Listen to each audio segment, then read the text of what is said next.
Balurghat high school দক্ষিণ দিনাজপুর গ্রুপে রংধনু সৃষ্টির কারণ আমরা বলবো আলোর বিচ্ছুরণের জন্য। সুচিত্র ক্যামেরায় গঠিত বস্তুর প্রতিকৃতি সৃষ্টি হয়। টর্চের সেলকে আমরা কি বলি? দেখো, টর্চের সেল আমরা ড্রাই সেল বলি। টর্চের সেল ড্রাই সেল বা প্রাইমারি সেল। টর্চের সেল আমরা বলবো প্রাইমারি সেলের মধ্যে বলবো। প্রচলিত শক্তির উৎস কি? আমরা বলবো সৌরশক্তি। চৌম্বক দৈর্ঘ্য সমান চুম্বকের জ্যামিতিক দৈর্ঘ্য ইন্টু চৌম্বকের জ্যামিতিক দৈর্ঘ্য ইন্টু 0.86। তাহলে আমরা কি বলবো? 0.86 বলবো। দিনের দৈর্ঘ্য 12 ঘন্টা বেশি হলে যে ফুল ফুটে সেটা আমরা ডালিয়া বলবো। কোন ধরনের প্রতিবিম্বকে পর্দায় ফেলা যায় না? আমরা অসৎ বিম্বকে পর্দায় ফেলতে পারি না।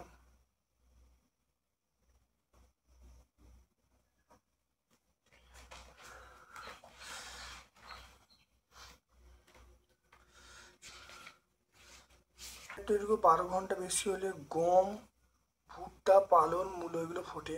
12 ঘন্টার কম হলে চন্দ্রমল্লিকা, ডালিয়া, আলু এগুলো ফোটে। তাহলে আমরা বলবো দিনের দৈর্ঘ্য 12 ঘন্টার বেশি যে ফুলগুলো ফুটবে সেটা হলো ভুট্টা, পালন, তারপরে মূলো গাছ, গম এগুলো। তাহলে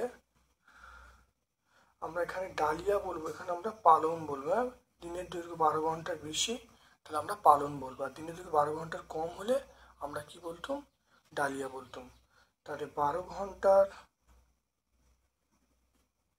কম হলে আমরা বলতাম ডালিয়া।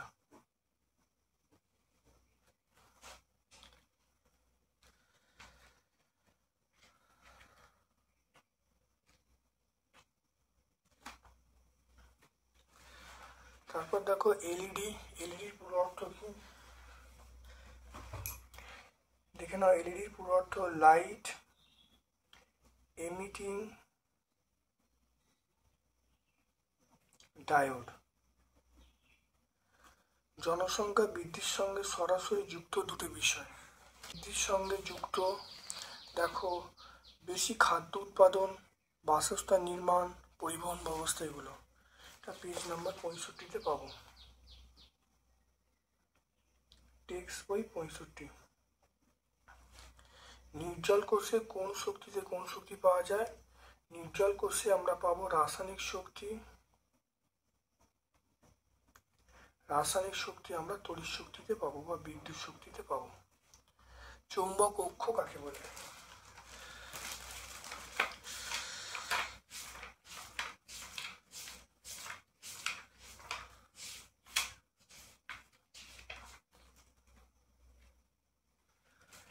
চৌম্বক অক্ষ, চুম্বকের উত্তর দক্ষিণ মেরু যোগ করলে যে সরলরেখা পাওয়া যায় তাকে চুম্বক অক্ষ বলে। পেজ নাম্বার 42-এ আমরা পাবো, টেক্সট বই 42।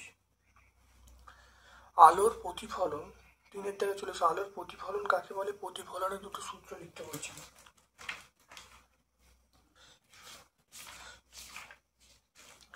দেখো, আলো রশ্মিগুচ্ছ কোনো মাধ্যম দিয়ে চলতে চলতে দ্বিতীয় মাধ্যমে বেশি ঘনত্বের দিকে যাত্রা করছে। আলোর রশ্মির কিছু অংশ দ্বিতীয় মাধ্যমে বিভেদ তল থেকে পুনরায় প্রথম মাধ্যমে ফিরে আসার ঘটনাকে আলোর প্রতিফলন বলবো। দেখে নাও, আলোর প্রতিফলনের দুটো সূত্র দেখো। 1 নম্বর সূত্র দেখে নাও, আপাতিত রশ্মি প্রতিফলিত রশ্মি আপাতন বিন্দুতে অঙ্কিত অভিলম্ব একই সমতলে থাকে। আর 2 নম্বর সূত্র দেখো, আপাতন কোণ প্রতিফলন কোণ পরস্পর সমান হয়। পেজ নাম্বার 28-এ পাবো। চুম্বকের উদাসীন অঞ্চল কাকে বলে?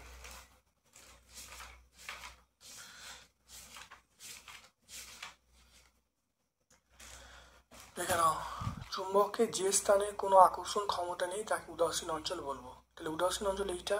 তাহলে চুম্বকে যে স্থানে কোনো আকর্ষণ ক্ষমতা নেই তাকে বলা উদাসীন অঞ্চল। তারপর দেখে নাও, পরিবেশ বান্ধব শক্তি হিসাবে বায়ু শক্তির সুবিধাগুলো কী কী? আমরা যেটা বলবো, দেখো, সবগুলি পুনর্নবীকরণযোগ্য, ভাণ্ডার অফুরন্ত, আর পরিবেশ দূষণ ঘটায় না। তাহলে ভাণ্ডার অফুরন্ত এবং পরিবেশ দূষণ ঘটায় না, দুটো পয়েন্ট বললে কিন্তু বায়ু শক্তির সুবিধা পেয়ে যাব। ফিউজ তার কি? ফিউজ তার কি? কোনো বৈদ্যুতিক সার্কিটের নিরাপত্তার জন্য ফিউজ ব্যবহার করা হয়। এর মধ্য দিয়ে তড়িৎ প্রবাহিত, এই ফিউজের মধ্য দিয়ে তড়িৎ ওই সার্কিটে প্রবেশ করে।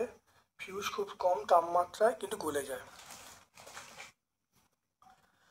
আচ্ছা, তড়িৎ চুম্বকের শক্তি বৃদ্ধির দুটো উপায়।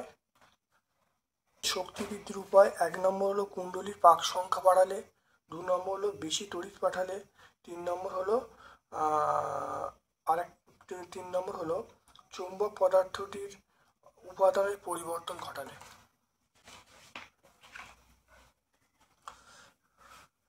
তারপর চলে এসো গ্রুপ বি এর প্রশ্নে। ঠেসমূল দেখা যায়, এটা আমরা কি আগাছে বলবো? মিদবর্তী অঙ্কুরোদ্গম দেখা যায়। মিদবর্তী, মিদবর্তী অঙ্কুরোদ্গম দেখা যায় মটর, ছোলা, আম। তাহলে আমরা বলবো মটর, ছোলা, আম। তাহলে এখানে আমরা কি বলবো?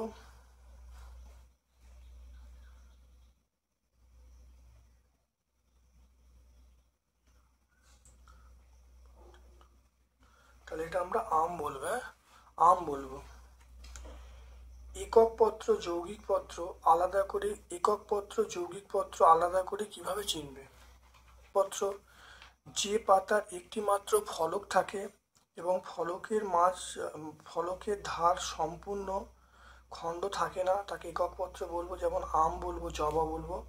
আর যৌগিক পত্র মানে যে পাতার মাঝখানে শিরা পর্যন্ত কতগুলো আলাদা খণ্ডে বিভক্ত, তাদেরকে আমরা যৌগিক পত্র বলবো, যেমন তেঁতুল, গোলাপ, কৃষ্ণচূড়া, এগুলো।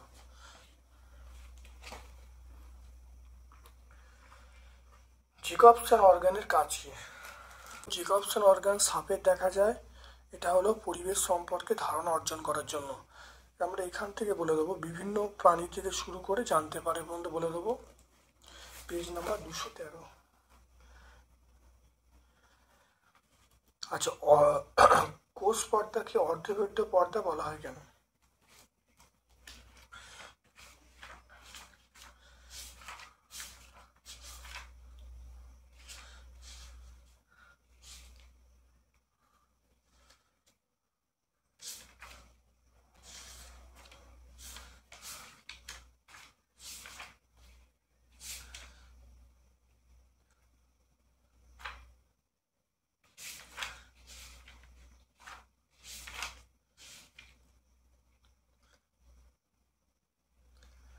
কোষ পর্দাকে অর্ধবৃত্ত পর্দা বলা হয় কারণ কোষ পর্দার ভেতর দিয়ে অণু বা আয়ন চলাচল করতে পারে। সব অণু চলাচল করতে পারে না, তাই কোষ পর্দাকে আমরা বলবো কি বলবো, প্রভেদক পর্দা বলবো। আমরা প্রভেদক পর্দা বলবো। দেখে নাও এটা।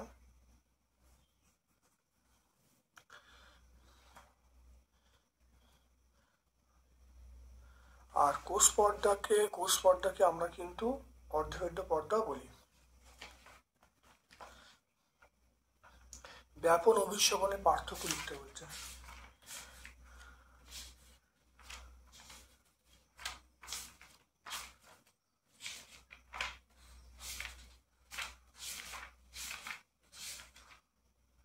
দেখো, ব্যাপন অভিস্রবণের পার্থক্য দেখে নাও। ব্যাপন অভিস্রবণের পার্থক্য ভালো দেখে নাও, অনেকগুলো পয়েন্ট আছে, তোমরা বলে দেবে। তারপর দেখো, মিষ্টি জলের মাছ এবং নোনা জলের মাছ কিভাবে দেহে জল এবং লবণের ভারসাম্য বজায় রাখবে বুঝিয়ে বলো।